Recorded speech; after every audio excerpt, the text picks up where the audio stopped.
CGTN, China Global Television Network.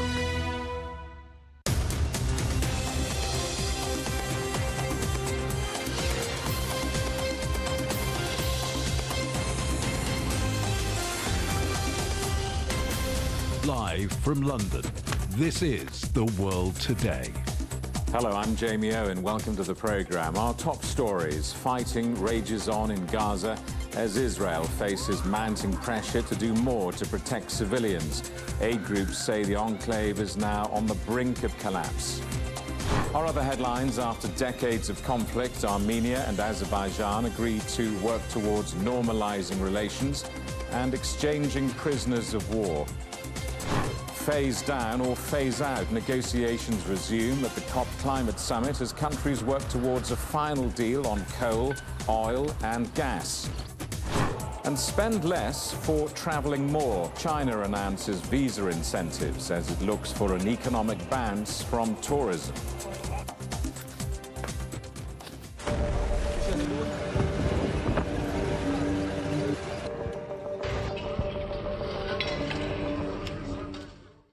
Tens of thousands more Palestinians have fled to Rafah near the border with Egypt as intense fighting continues across Gaza.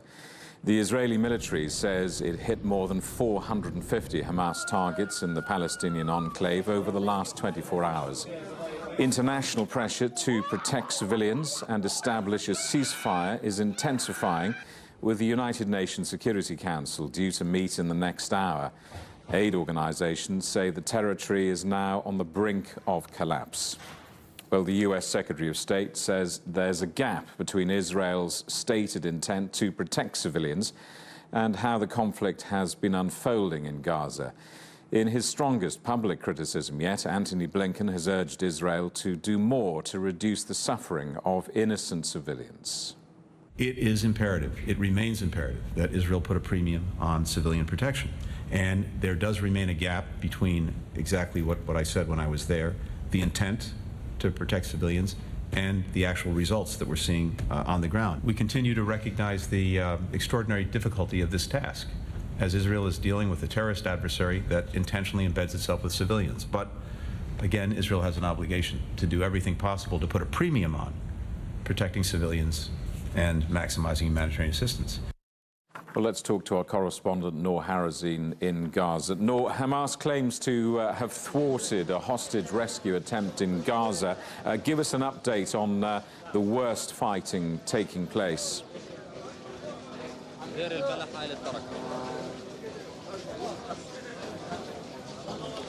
Well, yes, this morning the Al-Qassam Brigade, which is the militant wing for Hamas, said in a statement that was published on social media here in Gaza that they stopped a rescue attempt by the Israeli forces to rescue one of the hostages. They also published information about this hostage. They said that he is an Israeli army soldier. They even published his name, his age, and his number, even though there was no comment from the Israeli side. But they said that the Israeli forces tried to rescue this hostage. However, clashes erupted. A number of Palestinian fighters were killed. Also, the hostage was killed.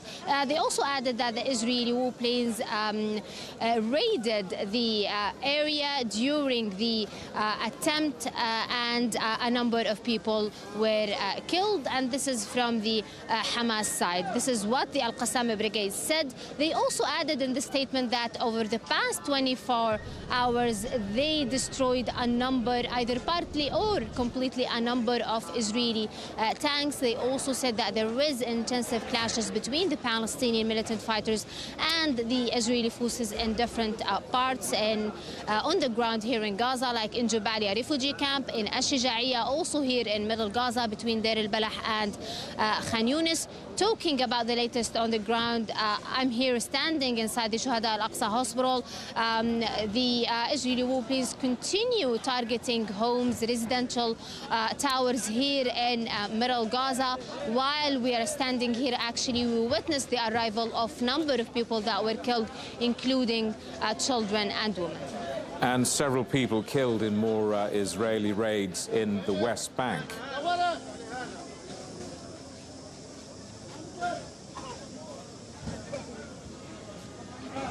Well, yes, inside the Al Fari'a refugee camp. This refugee camp is close, or it's between Tubas and Nablus cities in the West Bank. The Israeli forces raided this camp overnight. Clashes erupted between Palestinians and the Israeli forces. According to the Palestinian Health Ministry in the West Bank, 6 people were killed. At the same time, Israeli forces arrested a number of people from their homes in Al Fari'a refugee camp, and this is actually happening on a weekly basis, if not daily basis, in the West Bank. Reports of Israeli raids on Palestinian towns and cities and refugee camps along the West Bank, in Nablus, in Jenin. Of course, over the past weeks, the Israeli forces many times raided Jenin refugee camp. A number of people were killed. Also, we're talking about thousands of people that actually were arrested from the West Bank over the past 8 weeks. Noor, thank you for that. Our correspondent Noor Harazin in Gaza. Well, let's take you now to Israel and our correspondent Sarah Coates in Tel Aviv. Sarah, what's the latest we're hearing from the Israeli military about the fighting in Gaza? Hi, Jamie. Well, look, the army says it's hit more than 450 Hamas targets over the last 24 hours. This is from the sky, the ground, and also from the sea. It also says that it conducted what it's calling precise raids around Khan Yunis, which lasted for 2 hours, killing a number of Hamas fighters. Now, we've also just heard from an IDF spokesperson. He said that Israel has destroyed buildings near the Al-Azhar University in Gaza City, also releasing pictures of a large cache of weapons that they say they've found. These include explosive devices and also guns, that type of thing. Now, there has been a picture circulating, or video, I should say, all over social media, Jamie, showing around 100 men. They were stripped, blindfolded, with their hands tied behind their backs. This happened around Jabalia refugee camp, with military personnel surrounding them. We've just had a statement, actually, from the government spokesperson, Eylon Levy, with regards to that. Let's hear what he has to say. We are talking about individuals who are apprehended in Jabalia and Shaja'iyya, Hamas strongholds and centers of gravity. We're talking about military-aged men who were discovered in areas that civilians were supposed to have evacuated weeks ago. We've been calling for an evacuation of those Hamas strongholds in order to locate the Hamas October 7th monsters with minimal harm to civilians. And look, Jamie, that's all happening in Gaza, but here in Israel, 2 months, more than 2 months after this fighting began, rockets are continuing to be fired right across the country, not just in the south. We've had 2 barrages of rockets here in Tel Aviv today, loud booms in the sky, and also rockets are being shot over that northern border from Lebanon, Jamie. And there's still intense pressure, isn't there, on the Israeli government to bring the rest of the hostages home? You're certainly right. That is only growing. Still 137 people being held by Hamas and other Palestinian factions inside the Gaza Strip. There was a protest today, around 300 people rallying near the Knesset in Jerusalem, demanding that the Prime Minister Benjamin Netanyahu step down. And look, this follows another incident overnight. We do know that a number of these hostage families, they've been holding a camp out demanding the release of these people in Jerusalem. And one of those tents that these people were sleeping in was allegedly set fire to. That is being investigated. But look, here in Tel Aviv last night, there was another rally, a peaceful rally to mark the beginning of the Jewish holiday of Hanukkah. People held a candle lighting ceremony to remember those people who are still being held in the Gaza Strip, and also demanding that they are immediately released. And look, there's also a lot of pressure, not just on the Prime Minister Benjamin Netanyahu, but also on the International Red Cross. There was reportedly a meeting between the International Red Cross and also families of these hostages just a few days ago. And one of these families has come out slamming the Red Cross, saying that these set of parents were told, remember the Palestinians, when their loved one is also being held inside the Gaza Strip. So a lot of outrage there as well, Jamie. Sarah, thank you for that. Our correspondent Sarah Coates in Tel Aviv. Rockets have been fired at the U.S. Embassy in Baghdad's high-security Green Zone. United States and Iraqi officials say the targeted attack caused minor damage but no casualties. The U.S. military claims its troops and facilities in Iraq and Syria have come under regular attack since the start of the Israel-Palestine conflict. Armenia and Azerbaijan have agreed to work towards normalizing relations and exchanging prisoners of war. Both countries say they hope to sign a peace treaty by the end of this year. The two neighbors have been involved in a decades-long conflict over the Nagorno-Karabakh region, which Azerbaijan reclaimed in September. Well, let's talk to our correspondent, Yolo Abdavid, who's following the story. What more do we know about this agreement? A joint agreement from both sides, and yes, they will be releasing prisoners. 32 Armenian prisoners of war will be released by the Azeri government, and 2 Azerbaijani servicemen as well. So that's confirmed in the statement. I think the wording is interesting in terms of the agreement. It's between the office of the Prime Minister of Armenia and the administration of the President of the Republic of Azerbaijan, not directly between the leaders. It's between the civil servants, if you like, and the political servants of both governments. But they do see it as a historical chance to try and achieve what they say is a long-awaited peace in the region. Now, we talk about a decades-long confrontation between the Azeris and the Armenians, especially in Nagorno-Karabakh. It actually goes back to the 19th century, even before the Bolshevik Revolution. And it's interesting also that they're talking about confidence-building measures, because it isn't just Azerbaijan and Armenia who've been involved here. Iran, Turkey, Russia are all important neighbors in that region. And I think both sides have a very carefully worded document, but it does show that despite having 2 failures in the 2 meetings they should have had, President Aliyev and Pashinyan of Armenia, now something has galvanized this forward. And that's why there's been such a rosy reaction. EU, US, Russia, NATO, they're all applauding it. They're all saying, for the possibly historical in itself, they're all saying that this is very, very good news. It's definitely a step forward.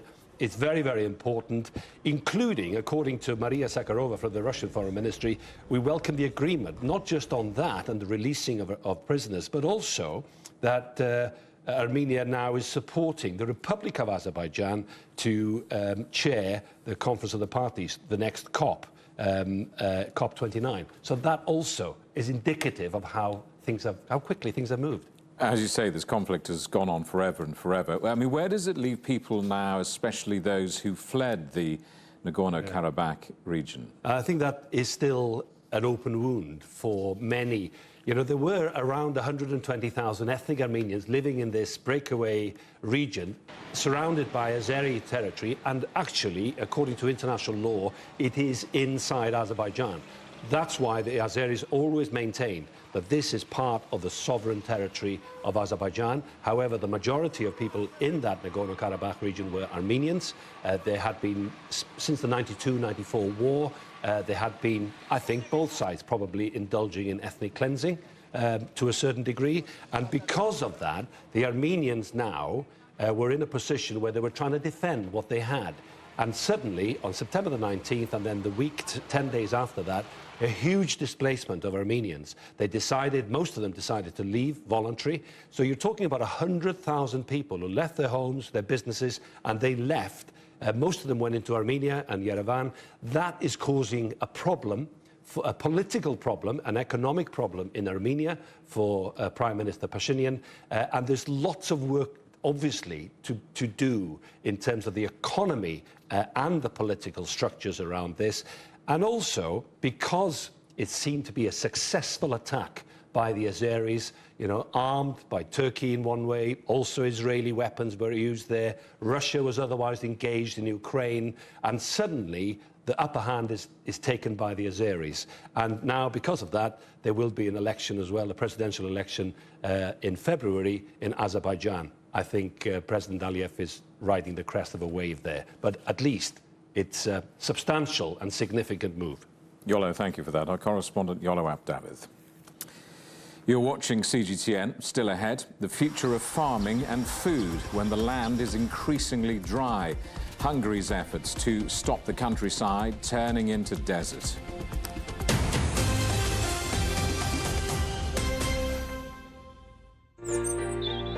Ever wondered what's the difference between a bear and a bull market? Where are the cash cows? And who are the lame ducks? And what exactly are black swans? Grey rhinos? And unicorn companies? Make sense of it all with Global Business, only on CGTN. I think it should be more global cooperation. I would like to hear more the voice of the developing countries. Globalization has lifted more than 1 billion people out of poverty. The green transition has to happen. It's a necessity. Well, China and the United States are important powers in the world. What unites us is much more than what divides us. And I believe China is committed to this agenda. Join me, Juliet Mann, to set the agenda at these times every weekend on CGTN.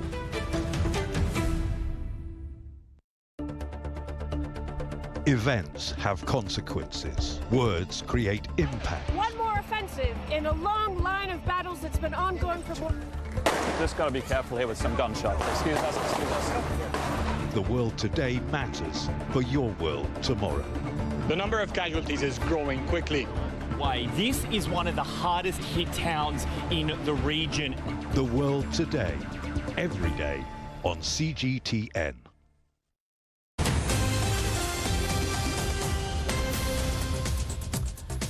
Hello, welcome back. A reminder of our top stories. Fighting rages in Gaza as Israel faces mounting pressure to do more to protect civilians. Aid groups say the enclave is now on the brink of collapse.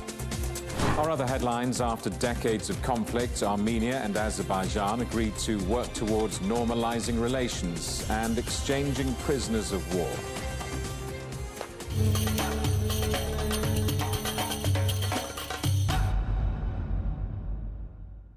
Phase down or phase out, that's the debate raging at the COP28 climate summit. Negotiations have resumed as countries work towards a final deal. The fate of fossil fuels remains up in the air, with divisions remaining on the future use of coal, oil and gas. The president of COP says governments must step up and get out of their comfort zones in search of a final agreement. We have the potential to deliver a paradigm shift that can define global economies and our future, and put the most vulnerable in the center of climate action. Let this COP be remembered as the collective COP, a COP that changed the game, a COP that did transform how COPs are conducted. Let's please get this job done. Well, our correspondent Radhika Bajaj is in Dubai. Radhika, that was a stirring speech, stirring words, looking ahead to the future, and suitably, of course, Day 8 is Youth Day. What's happened so far? That's right, Jamie. Today was Youth Day, and we saw plenty of events and workshops and dialogue around empowering young adults and children to be part of climate action and to make sure that their perspectives as the future generation are included when it comes to decision making. We saw the second edition of the Youth Climate Dialogue, wherein young adults from different parts of the world were able to put down their perspective, their priorities when it comes to policy making with respect to their particular regions. And the idea really is that their thoughts are part of the decision-making here at COP28. We also saw the youth stock take outcome, which has been running parallelly to the global stock take. The difference being that this focuses on the inclusion of youth in an ongoing manner when it comes to the UNFCCC's several climate-related events. Now, what's also important to note is that the negotiations have entered a very important juncture today. We know that Minister ministerial pairings have begun, which means that in these pairs, one environment minister from the global north country and one environment minister from the global south country have been paired up to essentially work out compromises. And here is where it's increasingly looking like that we may be moving towards a phasing down of fossil fuels as opposed to a phasing out. And there could be many permutations and combinations that could be worked out, and that's exactly what negotiators are working on at the moment. Radhika, thank you for that. Our correspondent Radhika Bajaj in Dubai. Well, Hungary has generally been viewed as a country with enough water, but global warming is starting to change all that. Farmland has become increasingly dry, with climate experts warning that some parts of the country could turn into desert. Our correspondent Pablo Gutierrez reports. Lake beds parched and cracked are increasingly common in Hungary's Great Plain region. The once foreboding prospect of desertification here has now become a stark reality. Nobody anticipated the rapid and severe onset of climate change effects here in Hungary. You can see how it's devastated the landscape. Wildlife and the environment are undergoing significant changes. Grass cover is diminishing, forests are drying, and the surface waters are gradually vanishing. And we are severely affected by the effects of climate change, for example, droughts or flash floods or heavy rainfalls and strong storms. When it gets hotter within the Carpathian Basin, there are no big wind streams which can move this hot air quickly out of the basin. Hungarian farmers are coming to terms with the possibility that dry pastures and withered fruits might become the new normal. Global warming is expected to adversely affect a significant portion of Hungary's agricultural land. Droughts have led to the destruction of over 500,000 crops, resulting in multi-million-dollar losses for farmers. Some farm owners say they started adjusting to the changing climate conditions. Peter Szabo is one of a few paprika growers using a technique to combat drought. This involves blending volcanic minerals into the soil to enhance its water-retaining ability. 1 kilogram of volcanic products, and I could pour 7 liter water, 7 liter.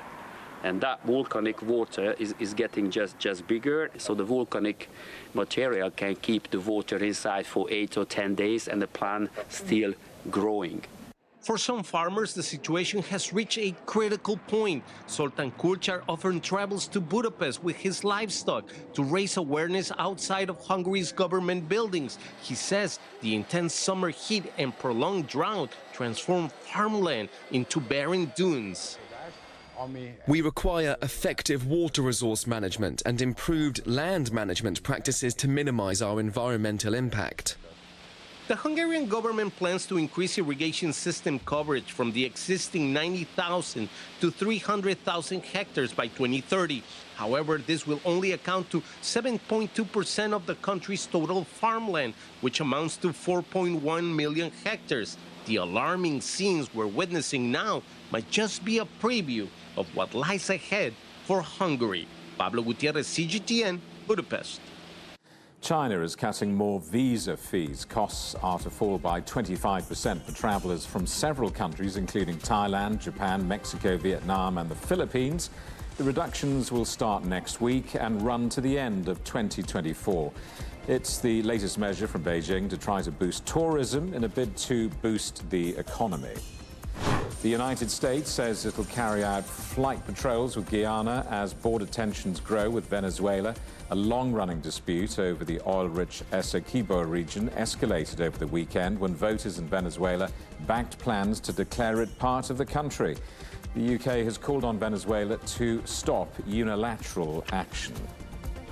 The British government is paying Rwanda more than $250 million, despite no asylum seekers being sent there under a new deal between the two countries.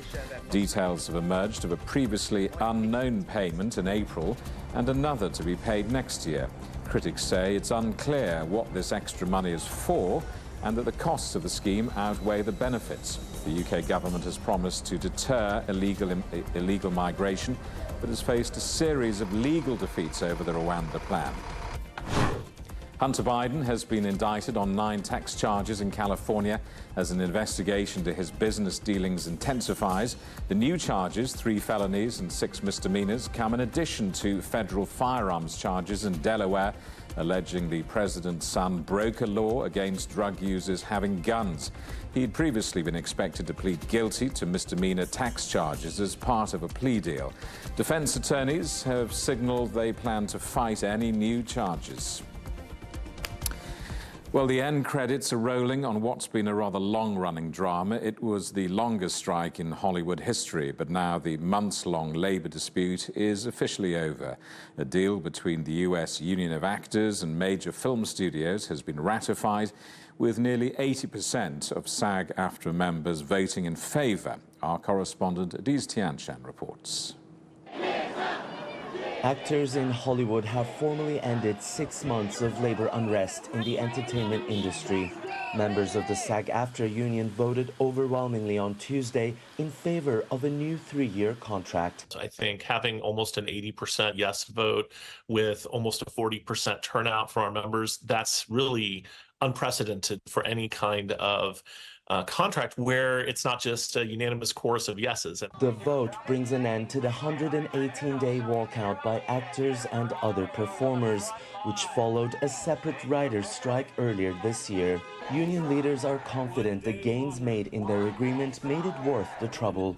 No one has ever had $1 billion in gains in one contract term before, not us or any other union in this industry. It has huge improvements in a whole number of areas besides AI, like casting, self-tapes. We broke the industry minimum wage pattern.